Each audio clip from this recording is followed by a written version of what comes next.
for too long, and yet in some ways has sat in exactly the same place for all of his adult life.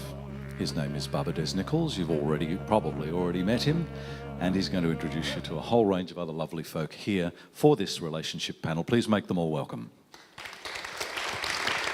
Thank you, Peter. Oh boy, relationship panel. My name is Des, and just to start this panel off, I'm going to introduce myself. I have walked many different paths. The path of celibacy impeccably for 4 years, the path of monogamy for 10 years, and the rest of the time I've kind of been a free agent, open to dance life with multiple partners. And more recently, I've been kind of identifying with this path of what I call the path of no path, because I don't know what's going to happen next. So that's kind of where I am right now. So, thanks.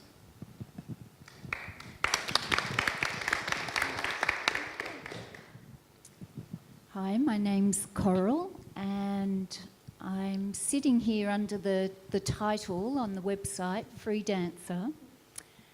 And I've been pondering that title for quite a while now, since Marion gave that to me.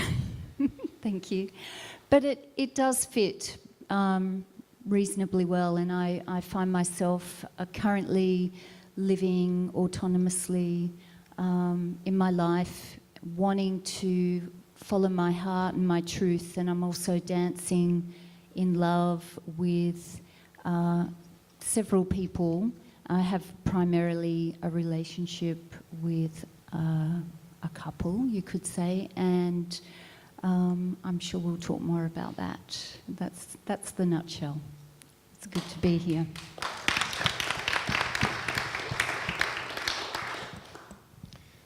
Hello everyone, my name is Rahasya. Some of you have heard me yesterday. How could I define myself? Indefinable. Rahasya means mystery, so I cannot really define myself. On the topic of relationship, I started off with a 10 years monogamous relationship, and then I tried everything possible on the planet with as many women as possible. And then I moved back, or not back, forward into the most deep and beautiful monogamous relationship for 32 years. And my beloved unfortunately left her body very suddenly last May. So since then I'm totally in the unknown. I'm just in this moment, no plans, not knowing, not looking for anything else than what is here now.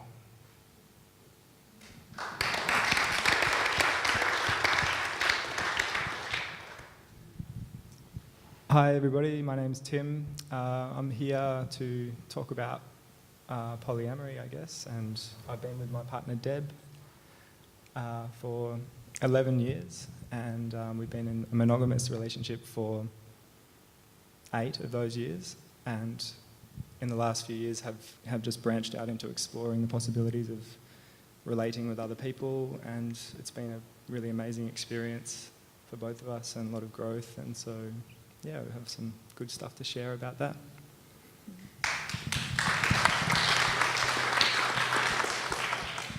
Hi everyone, my name's Deb.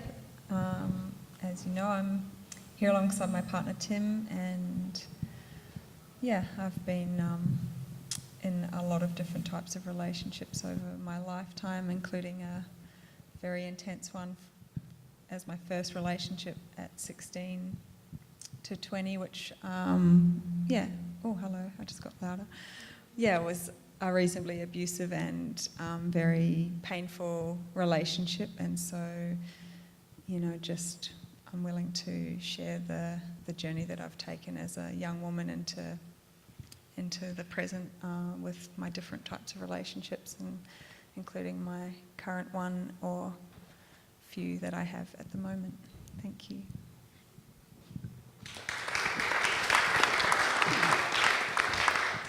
My name is Annette, and I'm in a monogamous relationship with my husband Alan, and we celebrate our 44th wedding anniversary in a couple of weeks' time. I met Alan when I was 15. He was my first boyfriend, and that's it. We have been together all those years, and I'm not the woman he married because I've been really journeying on self-discovery of who I am, and as a person once would have been enmeshed and people only seen us as one person, not two. But since I've been on this self-discovery, it's been absolutely wonderful that I'm a whole woman coming to meet my man.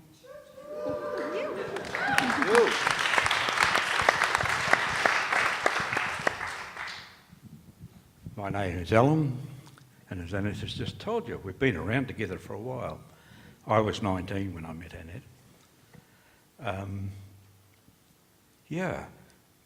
It's the title monogamy tends to put me off a bit. For me, it feels like it limits. The definition feels like a limiting definition.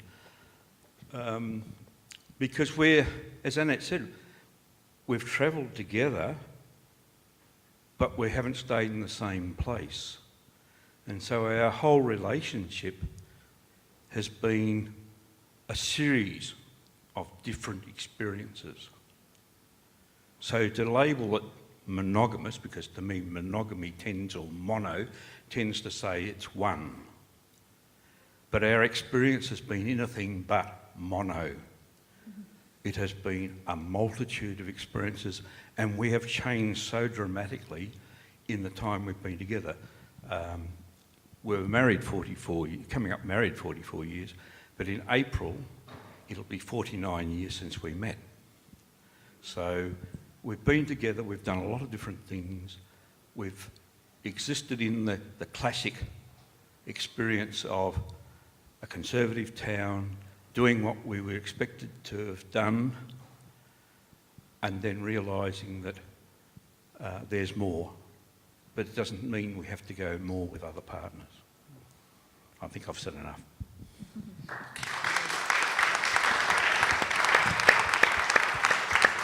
And hello, everyone. I'm Peter, and I'm not going to tell you what my relationship is. All right. No. I'll be assisting to moderate here. So essentially that means that if you don't come up with really inspiring and exciting and wonderful questions, you're going to be putting all the weight on me and Sid to do that. So really the task here is not just for the panel to engage with one another and to tell you about what their particular journey was, but for you to then stick up your hand or leap out of your chair or whatever and say, well, this is what I need to ask. This is an interactive forum. And then, of course, if it comes to the point where someone has to say, that's enough, look to me. That'll be me. So I do have a first question, and my first question would be to Barbadez-Nichols. Barbadez, when you speak of a range of different choices, I wonder whether you could outline a little more the nature of shifting relationship from one place to another. I mean, can that be done, for example, with monogamy? Can it go there and come back and go there and come back? What is the best way you could describe the dance of moving from one way of relating to another? Great question. I feel like the foundation of relationship is the relationship I have with myself, and so the nature of my relationships have changed as I have changed, because I've deepened the relationship with my own inner masculine and feminine, and when I was younger I was looking for relationships to fill me.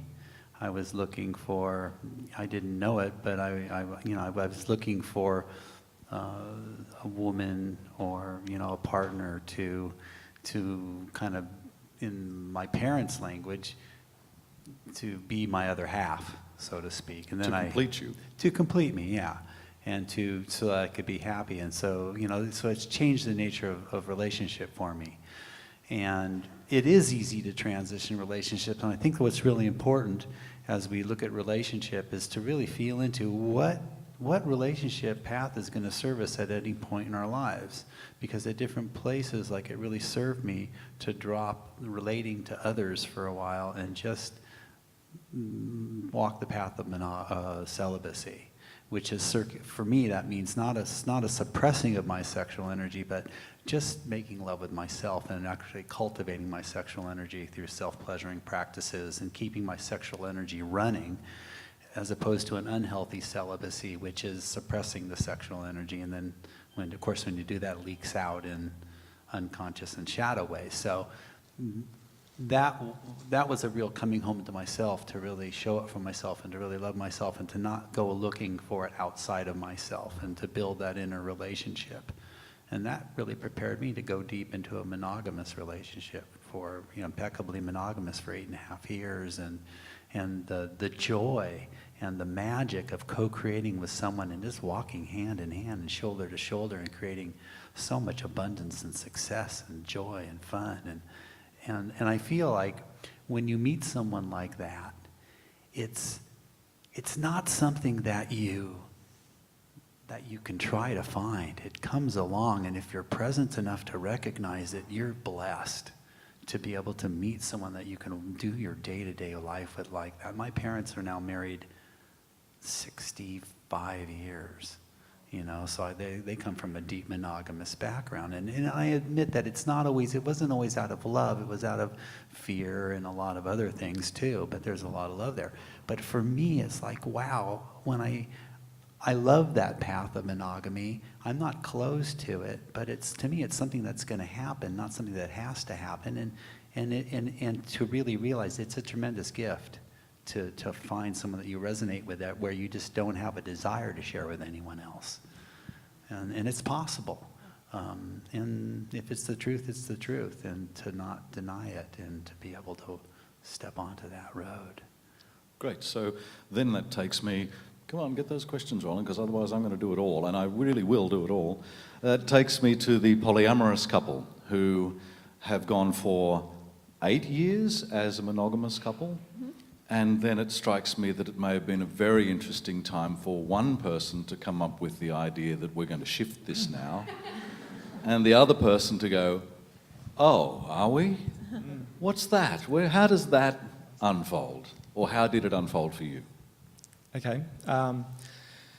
Yeah, you would think that would be the way that it would have to go, where someone would have to broach the subject and there would be that kind of initial tension. But we actually really stumbled into it, like literally one night, essentially. We barely had any conversations around it in the past. And then we actually just met this guy who we just formed a really amazing connection with straight away, and we just felt really close and loving with each other. And we actually all ended up in the same bed that night that we met him. Well, he was living primarily as a gay man and was entirely open to exploring with women, and that's how he and I decided to have a discussion about how he would make that transition or that move into exploring with women, having lived as a gay man for 17 years. Yeah, at least. He hadn't been with a woman for 17 years. Anyway, and I had never been with a man before, and I had never really contemplated it. It's not my sort of primal instinct, but yeah, it was just something about the particular connection that we all had that sort of all felt the freedom and the desire to explore that possibility. And anyway, we just sort of stumbled into what became a 3-way monogamous relationship for 3 months that it lasted. Yeah, so we're all kind of committed to each other and just had a beautiful summer. and then beyond that, we actually had a very similar scenario with another man And so it was just this beautiful heart-opening time. But I'd like to say as well on the monogamy thing that, you know, we have had an incredible we had an incredible relationship as a monogamous couple, and I think that there's infinite beautiful lessons to be learned in monogamy, and I'd just like to say straight up that I don't think that polyamory is more than monogamy or a step into further spiritual evolution or anything. I think they're all, you know, infinite possibilities and all beautiful ways, and it's just about how we feel within ourselves and where we're at and how we want to connect with other people. Yeah.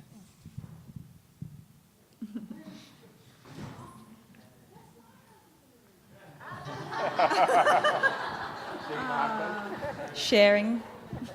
She's more Doesn't bossy she than look I am. sexy? I want to ask you, how do you deal with opening your heart to multiple people? You know, really to really connect in a deeper level of, you know. You asking anyone in particular, Ron? or- Well, I'd just like to say firstly to that, you know, ideally our hearts are open regardless of the sexual intimacy that we're sharing with someone else. So from what I assume you're asking is how do you keep your heart open? Could you clarify Yeah, whether I'll you're talking clarify about... for you. So just mainly, not just a sexual connection, but really a heart connection to another person. That becomes to a different level to multiple people. How do you deal with it?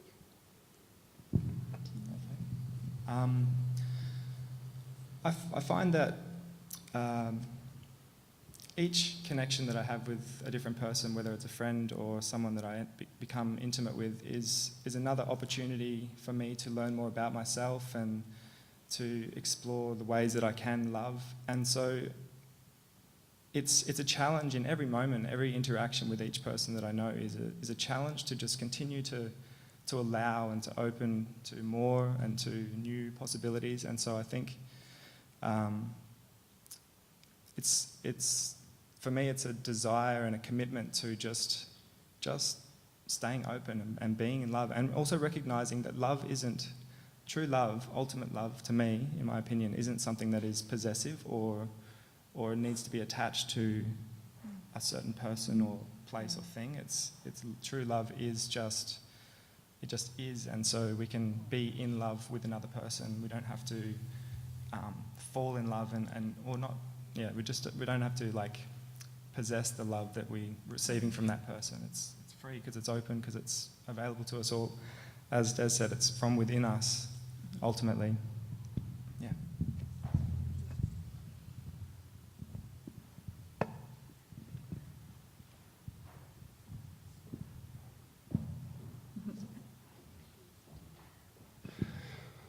So, my understanding from conversations and people that I've met and my own experience around polyamory, and this question is sort of directed to Des and Coral and maybe you guys, the couple, but is that there's an authenticity, there's a connection, there's a heart connection, there's a sincerity, there's a desire to sort of like be committed in love to the people that you're having polyamorous relationship with. And I've always, and it's something that I've sort of explored in my own way as well, but I think the major dilemma for me has been, how do you be authentic and sincere and give energy? I guess my question is, what are the limits of that? Because I'm sure you guys have all heard this, but it's sort of like, I think there's a valid argument around the fact that your energy is diluted the more people that you are with and trying to have connected relationships with, and it becomes a bit of a juggling act at some point. And to me, that's been a dilemma that I've had a hard time overcoming, because I just don't, I mean, I've seen it as exhausting, actually. Because my whole life doesn't revolve around my sexual intimacy and connections with people on that relationship level. There's a lot that I'm doing for myself, and that already takes time. And then you have only the reality is you only have so much time in your life. So how do you guys sort of, I guess, reconcile that type of dilemma with, and what are the limits? Where does it become no longer sincere and connected and authentic? I mean, can you really have relationships with that many people? And I don't know. So that's my question. Okay, I'm happy to start with that. It's true, there's a limit on one's energy, and I think, you know, for me, I've had to be realistic about how much energy I have and where I want to use that energy for myself and with the people I feel a connection to. And also I see each connection that I've had, which I keep fairly limited actually. It just is naturally happening that way because of my energy and because it does take a lot of energy. But I'm very clear that each connection has its own unique gift. So I'm not looking for each connection to be anything in particular. And I'm really clear about that. And it's an opportunity to just to be really true and be in an exploration, be open to what wants to evolve, and really meet that moment to moment each step along the way. Mm. Do you want to add to that? I might have more, but that's, unless you want to say something. Somebody else want to say it? This question of connection and time for one another, it doesn't matter whether you're in a monogamous relationship or a poly or whatever.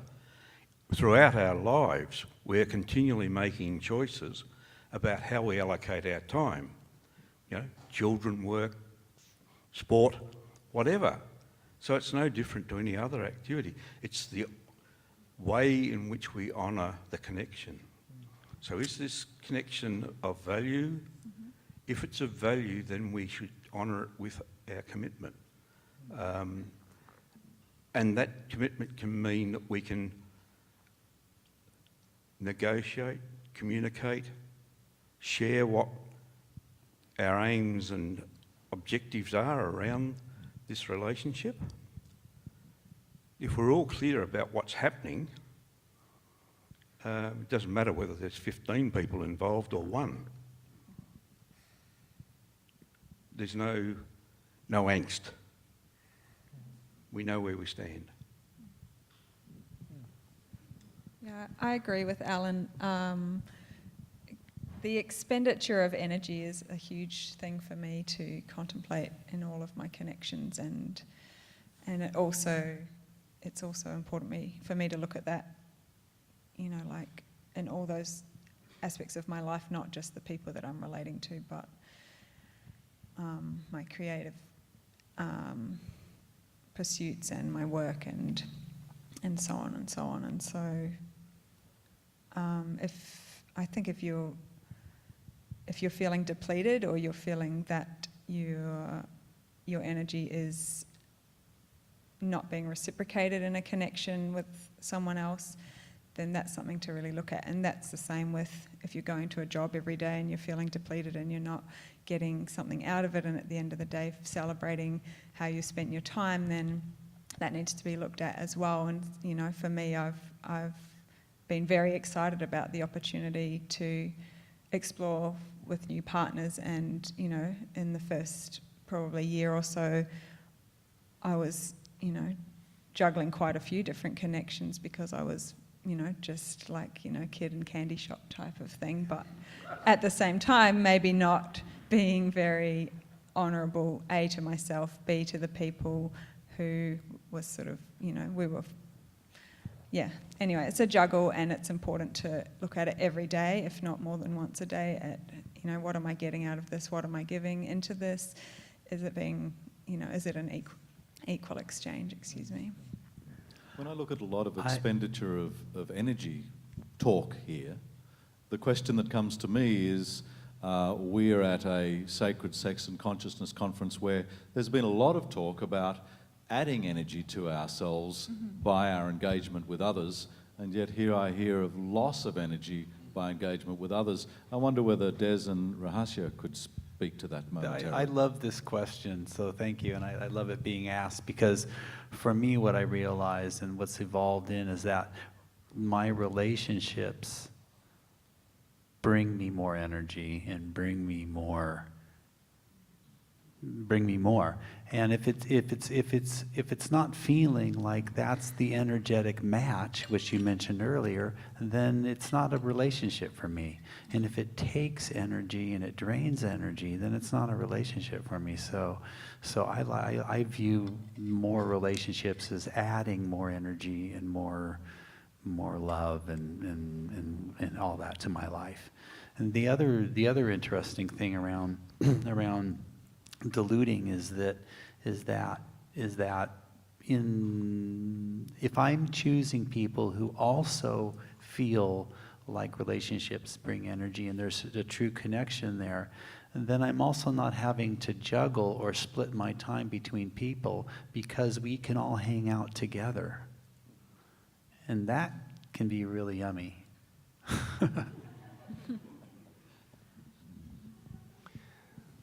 If I look at my own experience, I have a little bit of a different angle to this, because it really depends on what opportunity you had when you were young. No? Like, I remember Osho talking about a tribe in Bihar. They found a very, very good solution. They put all the teenagers that became sexually mature into one house. And they were making love with everyone, everywhere, as much as they could. So they tried all the good dishes. And after that, they would choose their partner. Because then all the fantasy is gone, all the dream is gone, all the excitement of something new is gone, all the hope to find the so-called soulmate is gone. Then, you know, you have a chance to actually meet somebody, and I talked about it a little bit yesterday, where already a few centers are meeting. Now, in my experience, relationship, forgive me, I'm a little drastic now, relationship at the feet of relationship never works. Relationship at the feet of love and truth works. And if the relationship is in service of truth and love, then if I look at myself, I have always loved women. While I was with Nura, I always also felt kind of nourished by the presence of the feminine, but the energy wasn't leaking. Well, I have to say, the first years with Nura, my energy was still leaking, because I felt I'm immature. You know, the more girlfriends I have, the more I feel like a man, which I think is a topic for many men. And there came a moment where this simply stopped, because the ego didn't need to be gratified by the amount of women. And that kind of deepened the relationship with Nura to an extent that, in my personal view, is never possible with more than one person. Because eventually she, for me, the woman, she becomes the goddess and the representative of all the women in the world. And if I can allow myself to be in love with her and totally surrender to that meeting, I mean, this is what happened. So it wasn't really a conscious choice, it just was what's happening. And now, of course, I have no idea where it's going from here. Is it possible to have that situation of having love for just one woman and still engaging sexually with another or others? Is having relationship with one woman guided by one's choice of how they sexually engage with just one or with many? I mean, is sex what makes the difference? I wouldn't say so. I would say what makes a difference is the harmonizing on different levels. How many, let's say as a model, how many chakras are harmonizing? How much are you actually allowing the other as a mirror to your complete oneness? And I mean, why do we love? Why do we look for the other?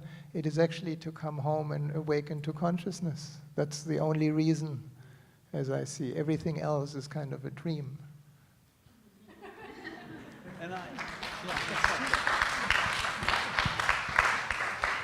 And I totally agree. And yet, you know, there's this place where we're coming home to love, and as a man or a woman, we're looking for the man or woman out there so that we realize that we can come home to love. And yet I feel like ultimately it's more about, like, I realize that the most beautiful woman in the world is not out there, she's here.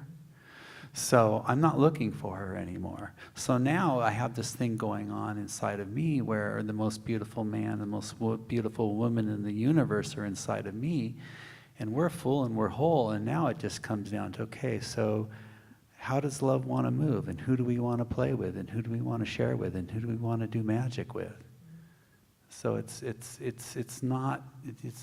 takes on a different dimension when it's not on that journey to come into wholeness and come into love, because now we are, or I am love.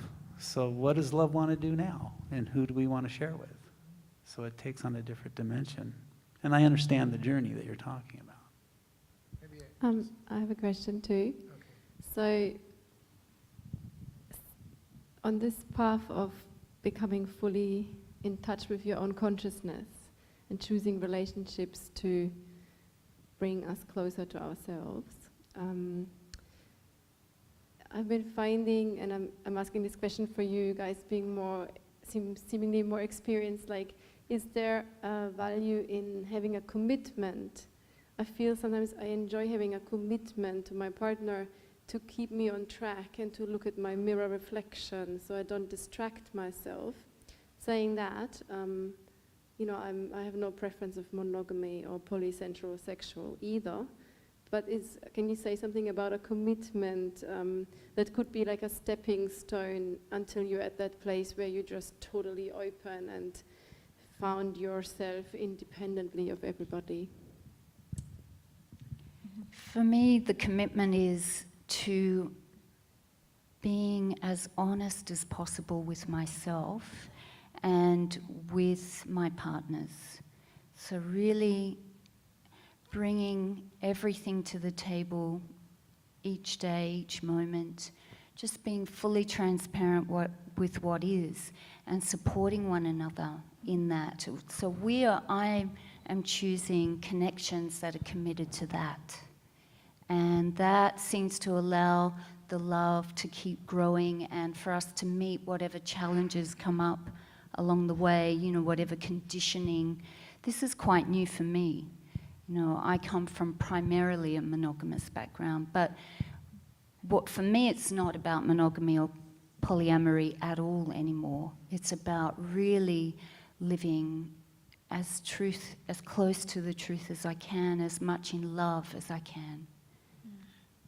You know, when you frame that question, warning bells go off for me, because it's what you're saying is I can't keep myself on track, so I'm gonna get someone else to keep me on track, and it just reeks of not being self-responsible. Thank you. But for me, knowing myself quite well, I tend to have the thing of doing the fight, flight, freeze thing. So I do push myself to open up to my partner again and be vulnerable and say, I've closed off and I'm not going to run away and call another lover because I actually want to be with you. Go for it, Tim.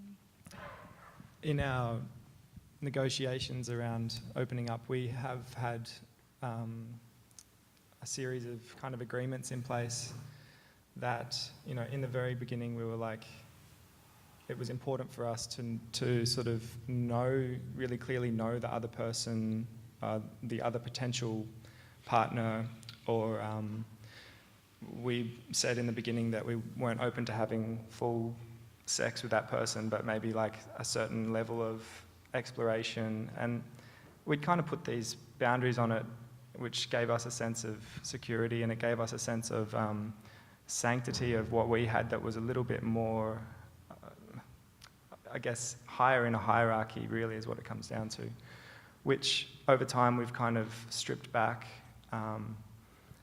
because we wanted to end up giving each other the full freedom to, and the trust. We want to give each other the ability to be ourselves and to trust in our own, you know, I trust Deb's choices for her, and ultimately they are her choices, and it's kind of doesn't make sense for me to impose any limitations on Deb in her life. So I don't know if that really answered your question or not, but we have had negotiations, but we've tended to, one or the other of us would actually just break the agreement, and that's how we've kind of moved forward in it. Yeah. Then you're still committed to each other though, even though, yeah. Well, speaking personally, our commitment is first and foremost to honesty with each other, and I have that agreement with the other partner in my life, and I expect that from friendships and, you know, intimate relationships. And so the honesty comes from needing a sense of security and safety, and, you know, it's sort of like a rubber band or something. You know, you might start quite contained in what actually makes you feel secure or safe, and as you learn to trust and expand that sense of security in those connections, just more can come in, and more can be allowed, I suppose. More experiences can be okay, and you know, initially Tim and I, like he said, were not having actual sex with other people because I felt very challenged and confronted by that. But then over time I learned to trust his other partner or whatever I needed to feel secure, and so those boundaries were let down, and then, you know, new ones formed, and so fundamentally the commitment to honesty builds a foundation to check in with each other and say, well, honestly, this is what my experiences of what you might be going to do, and that, you know, it might be a story in your head, and when you actually talk about it, it ends up being not quite so scary or threatening, and so that fear or that insecurity maybe just falls away naturally just from discussing the threat or the challenge. And yeah, I don't know if I should stop there, probably. I've got a question over here. Basically for the young couple down there, but you've probably just answered some of it, but I'll open it up to the rest of the panel, is that the problem of jealousy. When you start sharing with other people, how do you handle, or have you thought about the possibility of that creeping into your relationship later on? Speaking from experience, I was the most jealous person out, nearly destroyed my relationship. And it actually, a weird thing happened, it actually took sharing with somebody else to get rid of my jealousy. But I don't know whether that's just weird to me or that's common to everybody else. But have you thought about the possibility of that terrible thing called jealousy creeping into it, and how would you handle it? Thank you. It's absolutely a part of any relationship. We just discussed it over lunch. Yeah, actually, I knew this would come up. It's huge, and I think I'd just like to say, for starters, that it doesn't necessarily. It's not only in polyamorous relationships; it's in all sorts of relationships. Because, but my personal opinion about it is that jealousy comes from a sense that you're seeking fulfillment in another person, and so when that person gives you reason to think that or if they pull away, or if they stop feeding you with this particular thing that they're filling you up with, then that lack is what you feel as jealousy. And I think that is remedied by intentionally connecting to your own self and cultivating self-love, self-appreciation. And that is really the strength on which I have. The jealousy just doesn't sort of come up for me so strongly anymore, because when it does come up and I feel it in my body and I can feel those twinges, but then in those moments I'm just like, okay, that's just reminding me to connect in with myself, because it's not up to anybody else to fulfill me, it's actually my responsibility.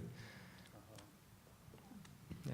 But I think it's also really important to, you just said the terrible jealousy. Well, to be honest, I don't find jealousy terrible. I find it very valid and very important to be able to express to partners that is coming up. And like I said before, when it's discussed, it can actually be minimised and simplified down to, okay, I just feel scared that you're not going to find me enough anymore, or that I'm... it's generally stems from an insecurity, I believe, jealousy, and or a threat to what you consider to be the foundation of something in your life. And so when you can acknowledge that fear and really look at it and say to whoever you're experiencing the jealousy, with, or and talk about why that is arising, rather than you're doing that and I don't like it, so I need you to stop doing that, and then it'll be all okay. It's more like, all right, I'd really like to grow from this valid emotion, which is jealousy, and work out what the threat is.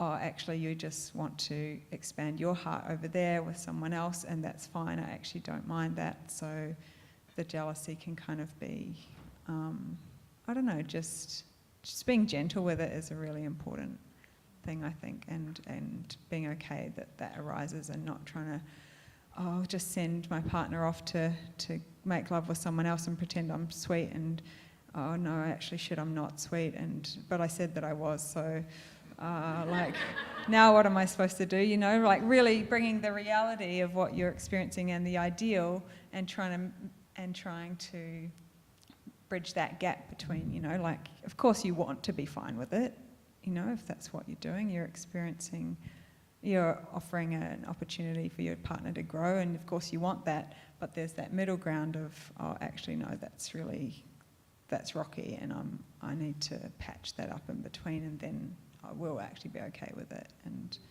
communication is all you need to really work that through, I think. So we have more questions coming up here just in a moment. Sounds to me a lot like what you need to do and what Alan and Annette need to do is the same thing. Yeah. There's commitment there, there's honesty there, there's not so much difference in this. That's a really important thing to point out. There's no difference. Right, so, essentially you guys are committed to one another in your choice. And our agreements. And they're committed to their agreements, and that's all it comes down to. And committed to ourselves. Yes. So we're kind of done. No. There's a question here. My question really is about, my experience has been that as I deepen into kind of more sexual, spiritual relationships, that I have found that the potential of a committed relationship or a monogamous relationship is one of the most profound awakening. That's my sense of it.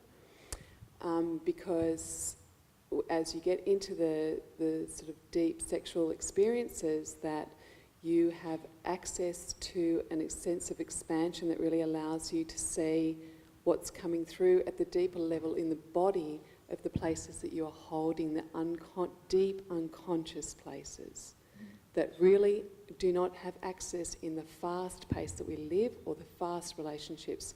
So if you're going, you kind of know, but if you're going into polyamorous relationships, when you get activated and you don't know that you're activated, you don't know that you have got really cool material here because it is so deep in your being that you will jump out of where you really need to be for awakening. So. Yeah, I think that's really significant. I think one of the things that's so challenging about people in this world and culture and in the collective consciousness is that it's how we view our sexuality and relationship, and that we would engage sexually with someone not just to have a relationship or to make a baby. You know, like in this culture, what's agreed upon is, okay, sex is for either entertainment, relationship, or making babies. But when you expand it into sacred sexuality, we would engage sexually with someone not to have a relationship or make a baby or even for entertainment. Sometimes it's for healing, sometimes it's for activation, sometimes it's for initiation, sometimes it's for celebration. And it's not about having an ongoing relationship. That there's a lot of other reasons why we would engage with a person rather than just to have a relationship. And that needs to be acknowledged, because it's just it doesn't often come into people's awareness.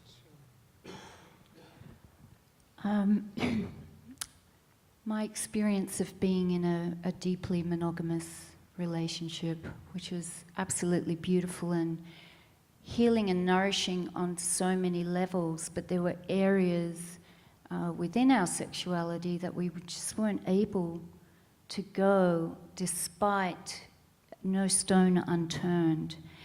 And it's actually in my connection with my partnership where, although he is in his relationship of 23 years with his beautiful wife, I have the opportunity for a very deep healing. It's a place I can bring all those places of myself, and with both of them. Because it's turned out that the connection between his partner and I has grown so deeply as well that I can share all of that with her as well, with what's coming up in our connection. So it's been quite a phenomenal healing for me.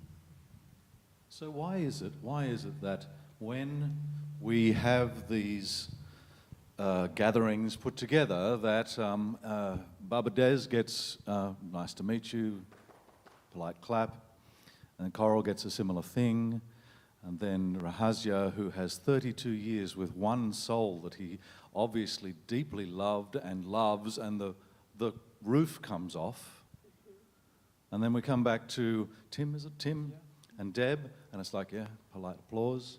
And then we come to Alan and Annette, and the roof comes off again. What's that? Thank you for naming that.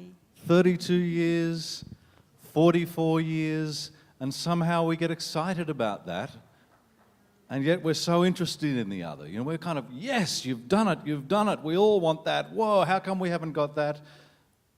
And yet here we're dancing without hearing much from either Rahasya or Alan and Annette. Interesting. Maybe I just shortly add something, as I work a lot in the world and kind of not in such a distinguished circle of consciousness. And their polyamorousness is a disaster, because it is really, you know, I work in China, Korea, Taiwan, Japan, and every kind of better businessman has a wife and a consort, or at least one consort or two, and everybody is unhappy.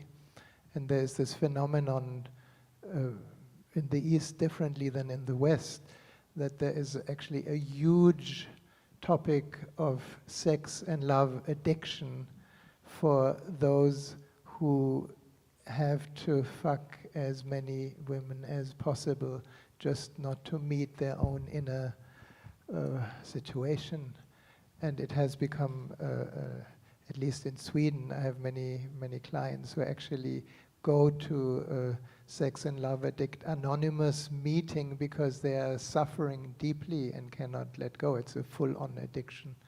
So that is another topic that maybe is not so important here, but the world is big, and there's a lot of suffering around that. And so I work a lot with couples coming from these groups of people, and they discover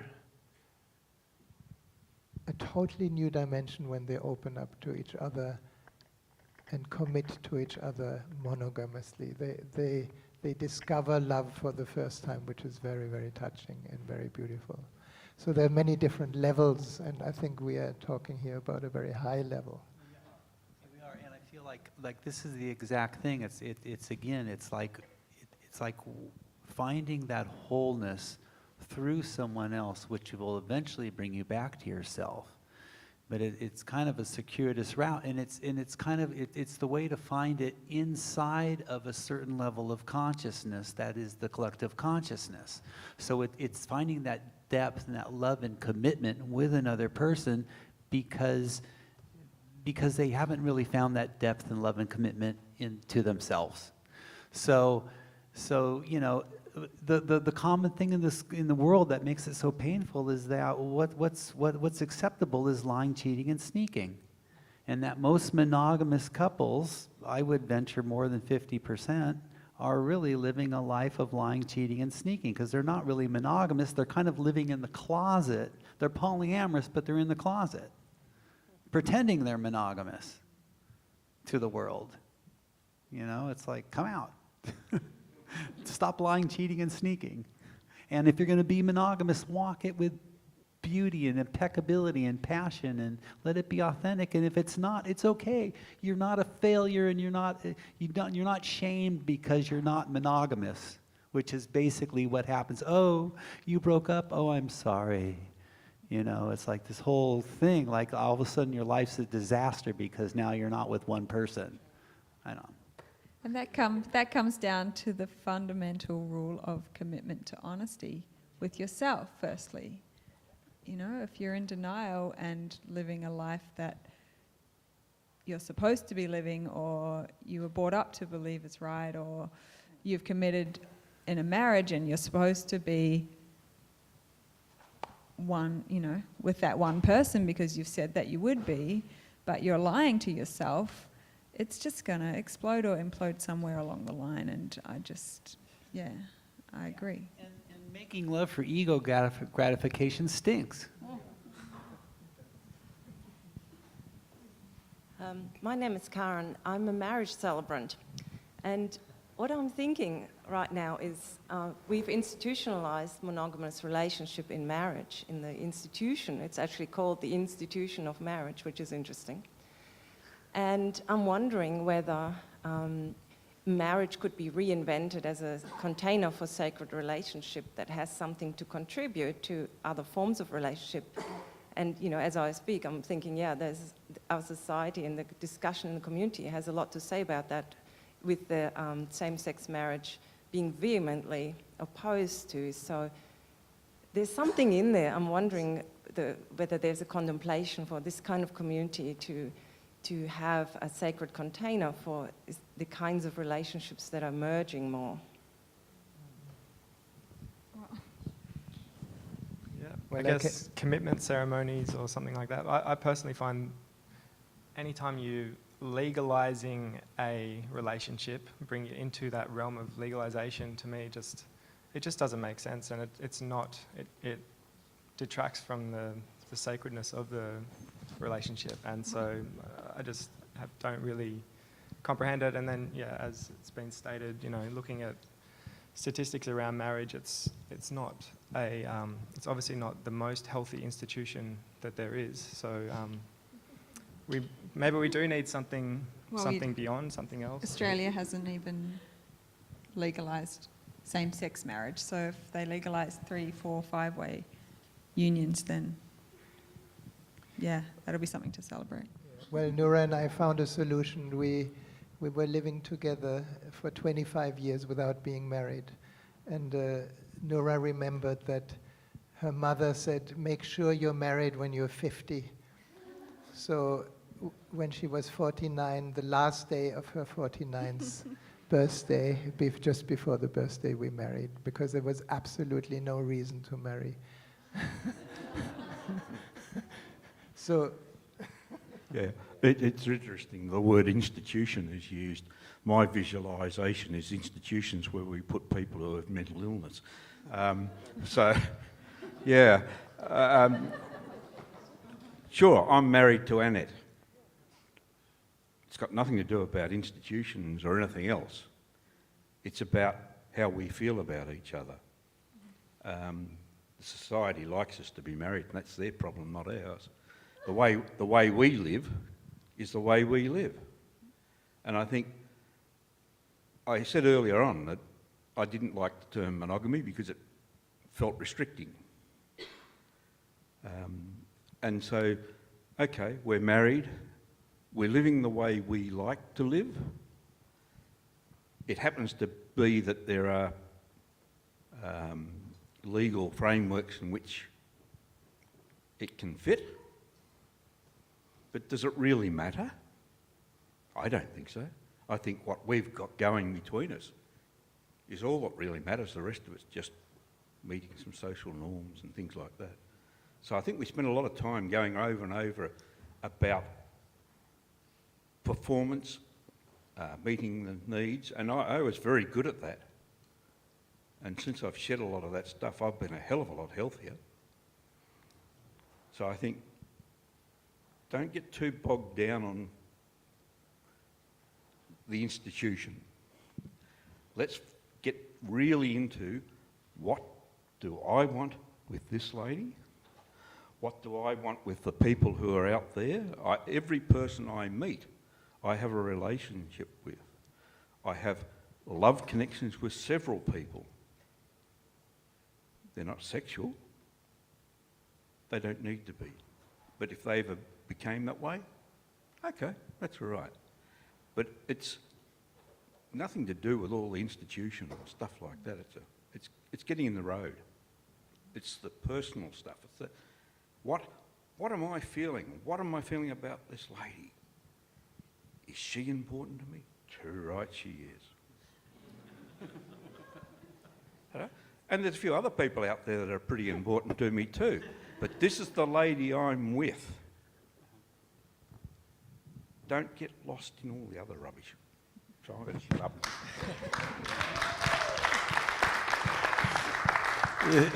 It was such a joy and so much fun to have you guys for a week on the level one. You were so awesome. Yeah, he's seen us with our clothes on.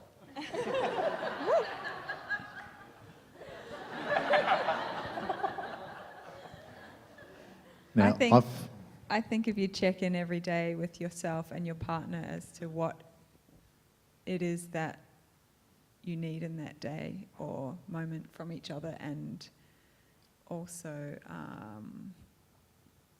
we had a beautiful lover in our life who taught us the sentence, "How can I love you today?" To wake up and to say that to obviously yourself and to your partners, friends, and really listen to what that is, what you need to be, to feel loved and to love in that day is, that's going to be your sacred union right there, whether you've got a certificate or a marriage. To celebrate that, I think just checking in with each other every day is the thing that holds that connection together.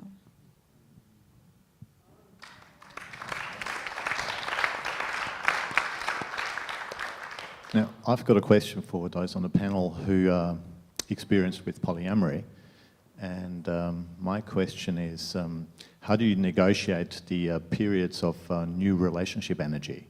So when your partner is falling in love with a new person, and for whatever period it lasts, weeks or several months, where they really are fully engaged in that new relationship, and that's pretty much all they can think about, as we all know, happens when you fall in love. How do you negotiate that period?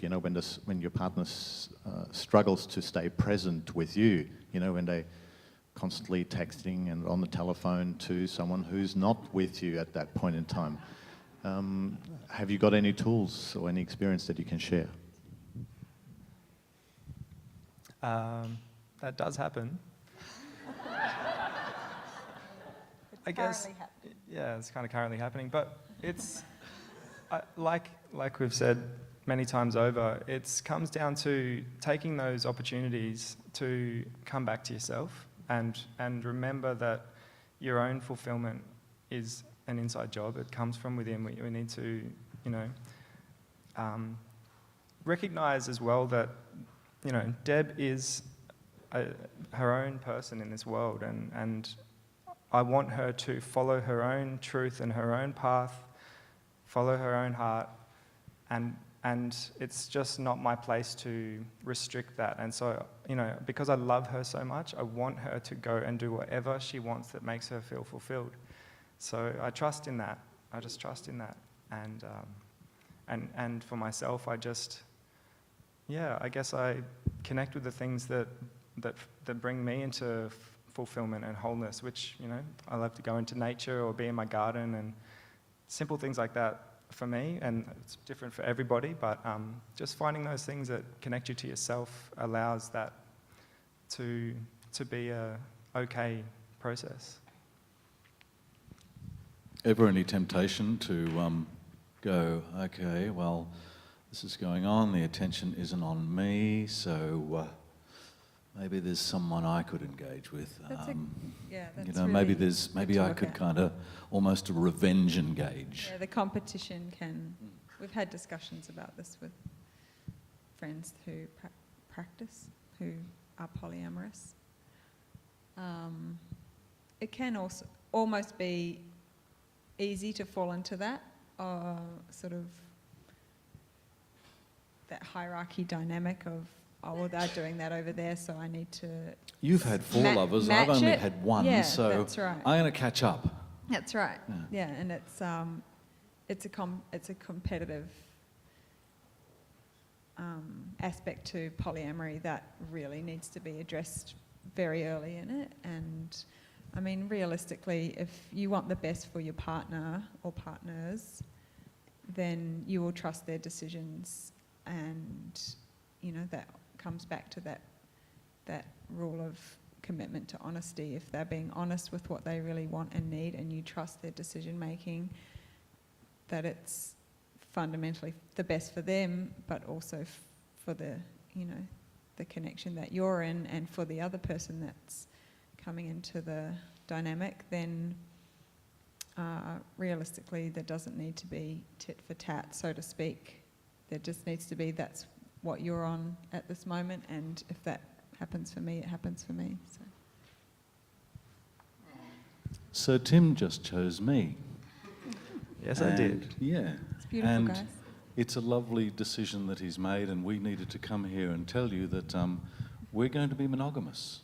Yeah. I'm just really not feeling that.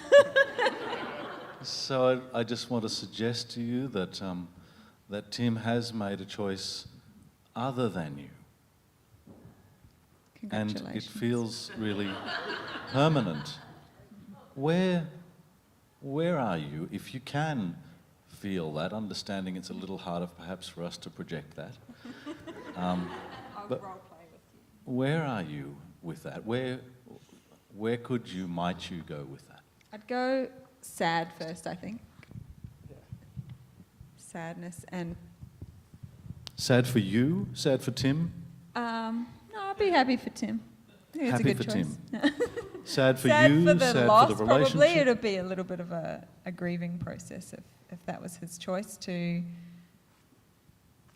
basically break up with me and have a monogamous connection with a new person. I'm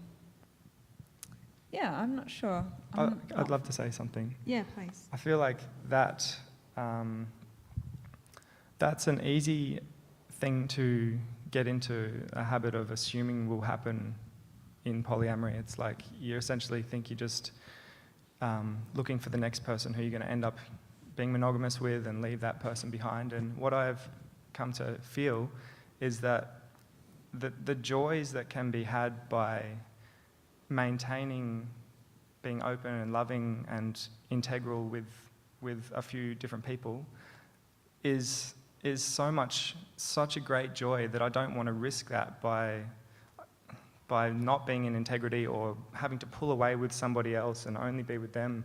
Like, I love the freedom and the heart opening and and I love knowing my commitment to Deb is still standing, and I can have love with other people. It's like absolutely blissful.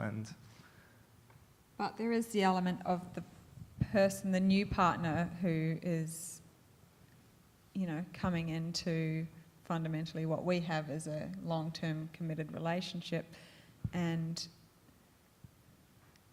really feeling what their needs are or what their view is, to say if Tim's connecting with a new person and they say, well, when is it going to get to the point where we could live together?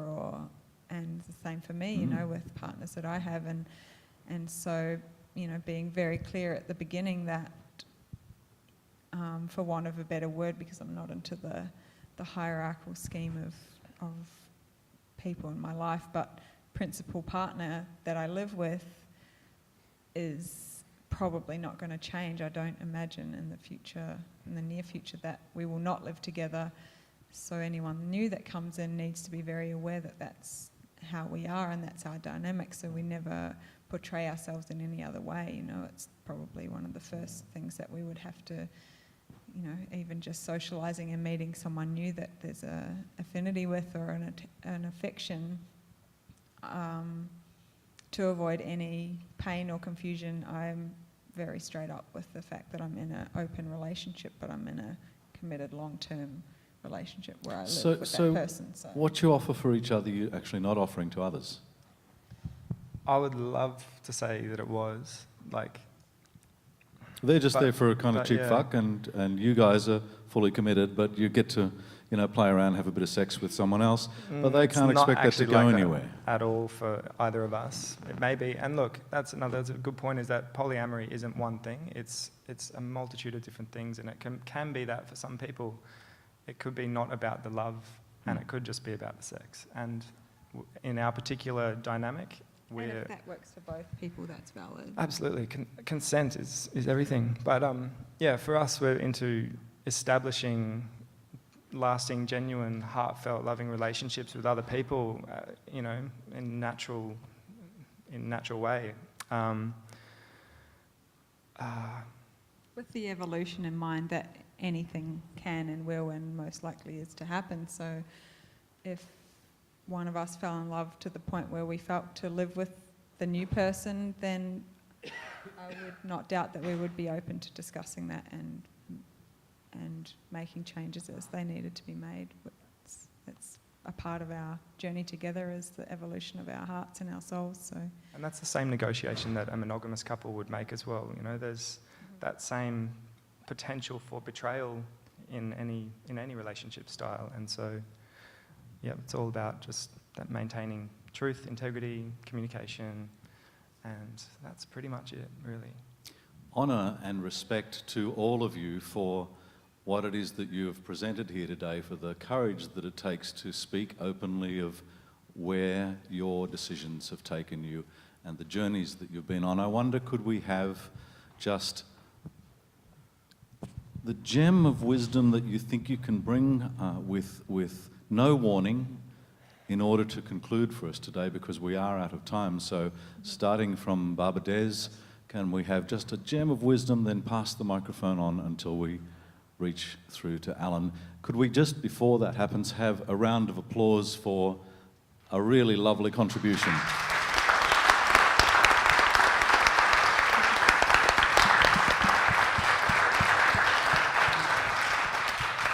And now, deep wisdom. Maturity. And I think what's so important is that the people you're relating with have the skills and tools to have a mature relationship, and that they're in love with life and themselves, and they can communicate and be mature, because otherwise there's drama. He said it. Self-love, coming really being true to oneself and all of that, true communication. The communication channel needs to be open all the time and refined all the time. Allowing any situation in life to bring you closer to awareness, awakening on all levels. If it's, I mean, love arises from sex, so you could say there's a whole ladder. It's sex, then it becomes love, then it becomes prayer, then it becomes oneness. And how that manifests is very individual. But in my opinion, the only freedom is awareness, awakening, and recognizing that you're not your story. Yeah.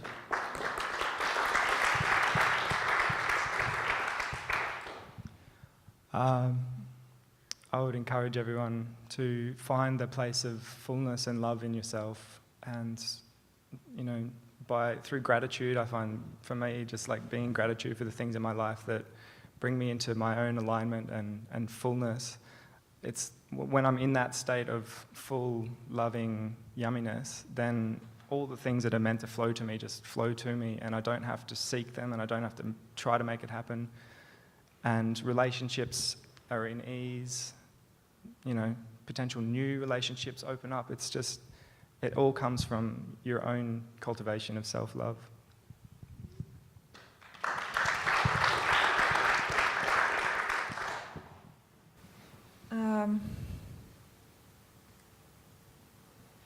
I suppose one of my mantras for myself is to love how I would like to be loved in return.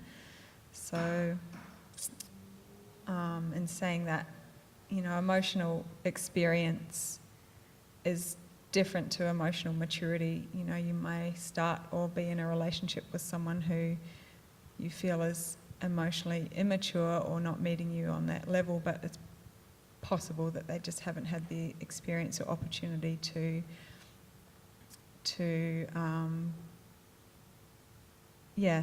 grow from. And so if you can lower your expectations and heighten your communication and willingness to understand the other person, I believe that empowerment comes from that, from just genuinely wanting to look after each other.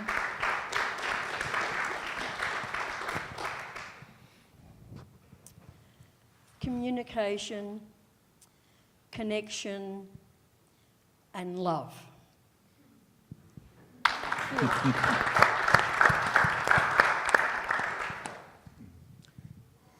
If I can be love, and I can treat myself with honour and dignity, and others with honour and dignity, there is no room for disconnection to anybody. So in a relationship, it's got to work.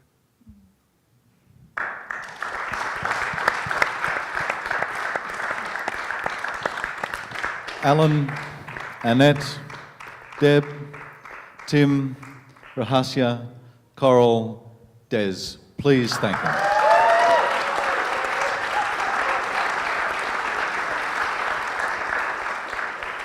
And recall also that it's kind of pointless for anyone to sit up here and hold court unless there's a court to hold. So a big round of applause for yourselves. I'd like to say thank you to Marion for all of her amazing shuffling to get us here today. And thank you, Peter, for being such a great MC. Yes. Yeah, thanks, Peter.